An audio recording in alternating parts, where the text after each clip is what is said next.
we have got this Toyota Urban Cruiser in for a non-start diagnostic. Well, if it does start anyway, it just cuts out on its own. Customer states that he brought it to another shop and diagnosed the car to have a fuel pump failure. So they replaced that, and unfortunately it's not that. So here we are today. We are going to diagnose and find out what is wrong with this vehicle right here. Let's go and get started. Taking on a job that another garage cannot fix or fault find can be very intimidating. This can mean that the other garage may have already tried everything they can to solve the issue. That being said, looking at the state that they left this car in, it doesn't really give me the confidence that they've looked after my customer's car properly, let alone diagnose the issue. So let's dive in and dig deep into this vehicle. Alright, let's see if this car starts. Nothing. First things first that we're going to do with this is obviously we're going to test the electric. So we're going to check the ignition to see if there is spark going through it, and also we're going to check the crank to see if there's any activity on it. If there isn't, then we'll be replacing the crankshaft sensor or testing it anyway before replacing it to see if there's actually signal coming from it, because it could be that it's the engine control module and we don't know that. And then we're going to test the sparks as well to see if we are getting signal as we crank, and then also check the voltages on them. So let's get to it. So what we're going to do for now, we are going to be testing the coils just to see if it's getting any voltage there to begin with, and then we'll start checking signals later on if our practical tests aren't working out. So I'm just going to quickly back probe all these ignition coils and stuff like that. Yeah, as you can see right there, that's running at 12 volts, so we have got power on that one. So let's now check this one here. You know what, let me just take it off instead, just do it here. Again, 12 volts on that one, we've got power, say that. Let's have a look at this one, and again 12 volts. This one, we're probably going to see the same pattern here, because he said that it starts but it just cuts out, doesn't it? Yep. Sounds more fueling to me. Yeah, that one's got 12 volts as well. So now the next thing is we're going to try and crank it to see if we're going to get signal on our crankshaft and also our camshaft sensor, just to see that little squiggle that we like to see, that it's actually reading. Go on. Yeah. Let's have a look at the inlet side.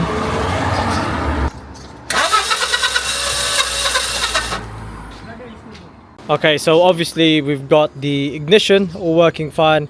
We also have the camshaft working fine. Now we can check the crankshaft by just going on live data, so that's what we're going to do. Right, so there's actually many ways that you can test your crankshaft sensor. One of them is going to the live data. Second one being looking at your rev meter right there, because obviously that is being read by your crankshaft sensor. So we want to see a clearer view, so what we're going to do is we're going to put this on a graph just so that we see if there is any like dips or anything like that. So let's give it a crank and have a look. Oh. Yeah, that's what happens. It literally turns on, doesn't it? It turns on and then it just dies. So let's keep cranking. Yeah, like that. Okay, so we know that the crank speed sensor is actually working. So as you can see, the surge is right there. It turns on and then it turns off and then turns on, turns off. That is what's happening to this car. So now what we're going to do is we're going to try and put a brake cleaner in the intake system, just so that we can see if there is misfueling or anything like that. Because if it starts on brake cleaner, then that means that everything is okay with the air and the sparks as well. Then that just tells us that we have a fueling issue. Yeah, ideas, bro. Ideas. What you got? Well, it starts when you starve it of air, and that's when it idles. Yep. So I reckon we should start with air. Let's do air leak. Yeah, let's test it. Let's go give it a go. Right, let's have a look, see if we get any leaks anywhere. I am suspecting nada, zero. Because as far as I know, they've done this as well, but obviously we want to do our own checks, and that is only coming, that smoke that you can see right there is just coming from that. There is nothing else that I can see, not on the intake mani, yeah, nothing on the crankcase, nothing on the back as well. Now that we've ruled out the possibility of an air leak, we can move on to testing fuel and air mixture. Will this point us to the right direction? Right, so why are we spraying this with brake cleaner? Why? Because we've checked air, there's no leak on air. Yeah. This engine, obviously a petrol engine, needs spark, fuel and air. Now we've checked the sparks, because obviously it starts when it wants to. When we block this up, it starts up. So we're now going to check the fueling. Okay. It's obviously going to be a fueling issue, because we ain't got issue in the air and sparks. So if we spray this and we are able to rev it and keep the engine running while we're spraying it, okay, then we're going to need to check the fuel pump. Yeah. Okay. Let's have a look. Go from there. Yeah. Let's see. Go on. I'm gonna go inside and you can spray some. Yeah. Yeah. Go on. Let's give it a crack then. Yeah. Go on. You spraying?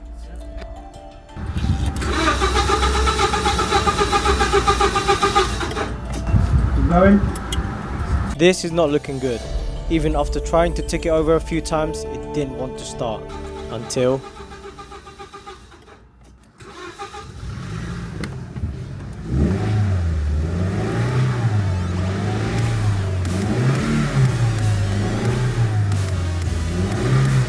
with throttle as well. Wow. And now it's just gonna die, isn't it? Yeah.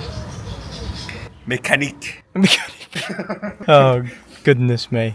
So, have we come to a conclusion yet? Yeah, fuel pump. Fuel pump, yeah? Mechanic.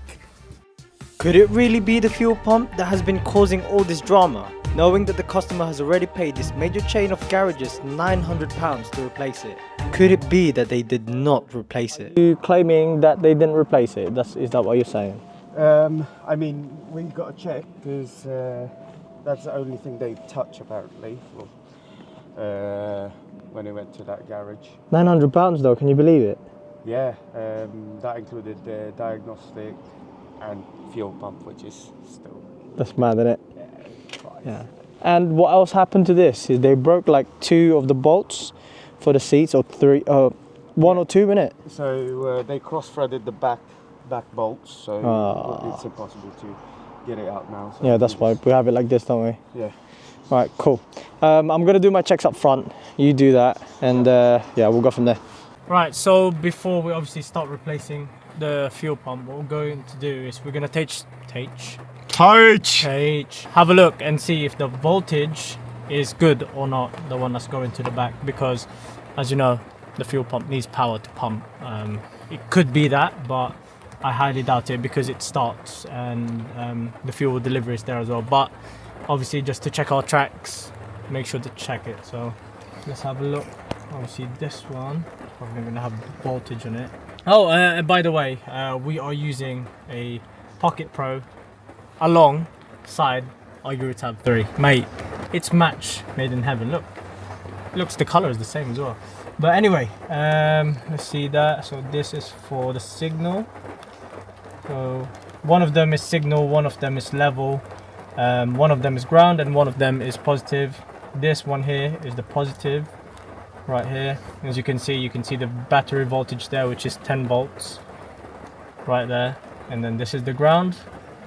Just to prove that to you, let's stick the ground on that, power on this side. There you go. You see the voltage right there. And then obviously this is just signal and another signal as well.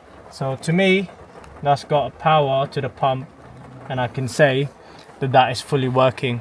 So let's get to it. Removing the fuel pump is straightforward. All you have to do is to disconnect all fuel lines and connector, rotate the crown of the pump by using a blunt chisel, and get the pump out. And you wouldn't believe what we found. What have we not found? So that's the bottom of that filter. And apparently they module. replaced it. As you can see, the whole filter, that doesn't look replaced, it doesn't look new. The whole pump. There's a filter element inside this, and Yeah. I don't know if you can see how cloudy and how brown the petrol is inside that. Yeah, that is crazy. Yeah, Could it's it- clogged. Could it be that we possibly have blocked the injectors as well because of that? It is a very possible, it is a possibility. Crazy, isn't it? Yeah. You can all see the gunk under this. If you are thinking that it was just the pump module that they replaced, then I would have to say no. They've unfortunately claimed on their invoice that the whole lift pump assembly was replaced. So now let's correct this and get ourselves a brand new second-hand pump and get this fixed. Mechanic. There you go, and just like that we have now got a 2019 Toyota Yaris fuel pump, which is exactly the same as the one that we've got there. And if you compare it to that, look how clean that is. Look at it. So yeah, looking at this, that just suggests to me that either the car's not been looked after well, or it's just because of the age. This is a 2019 pump, which is obviously much younger than the one that we've got, because the one that's in there is a 2010. We'll see you when we get back, and let's get this one fitted. My brother got to fitting the fuel pump straight away. Talking about excited. Fitting the pump is just a reverse order. Pipes in, connector in, and we're done. And now for the moment of truth. Will the car start, or have we misdiagnosed this vehicle?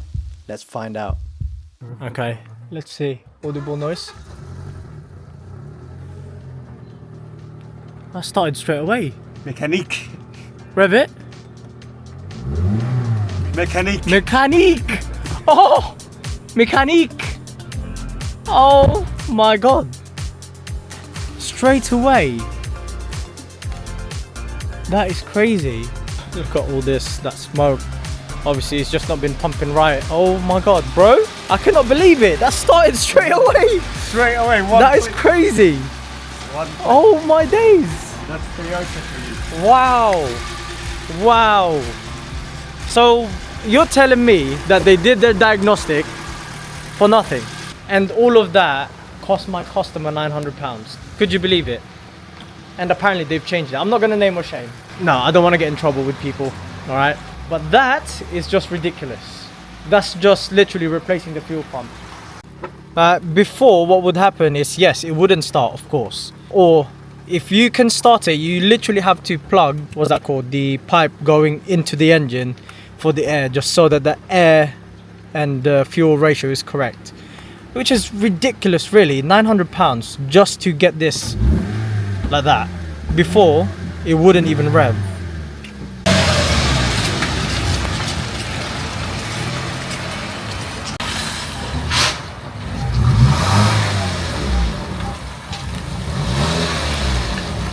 You happy with it, mate? Yeah. Yeah? It starts and it drives. Starts and drives. Alright. One lady owner. Now that that's all figured out, it's time to obviously reset the check engine light and the ABS light and all sorts that's there. So we're going to be doing that with our Eurotab 3 from launch.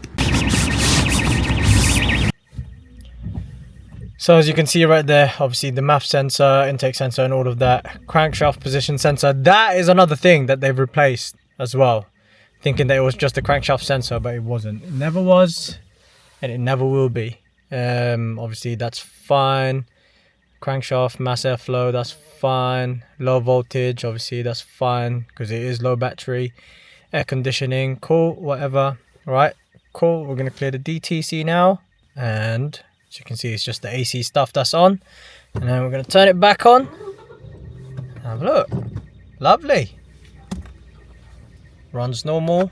No ABS, nothing else. And just like that, we've now managed to fix this vehicle right here. It's just a shame, really, that he had to pay £900 just to obviously change the fuel pump. it's just unreal. Like, how could you possibly charge people for £900 and you didn't even change the fuel pump? They even said that it's just the internal that they replaced, which I don't think has been replaced because it was already dirty and gunky and stuff like that, and there was no sign of them going in there. Like, they had tried to remove it anyway. As you can see on the seat, it had a rounded bolt, and then the other bolt was not on properly, and yeah. So the only way really that you can remove the fuel pump is to raise the seat in the back, and you won't be able to do that unless you remove the bolts in the back. So hopefully you guys enjoyed this content. You know, there's more to learn, so make sure to click that subscribe button and make sure to have that bell notification turned on as well. So thank you very much for watching. Please like, share, comment and subscribe, and we will see you in the next one. Toyota. Peace.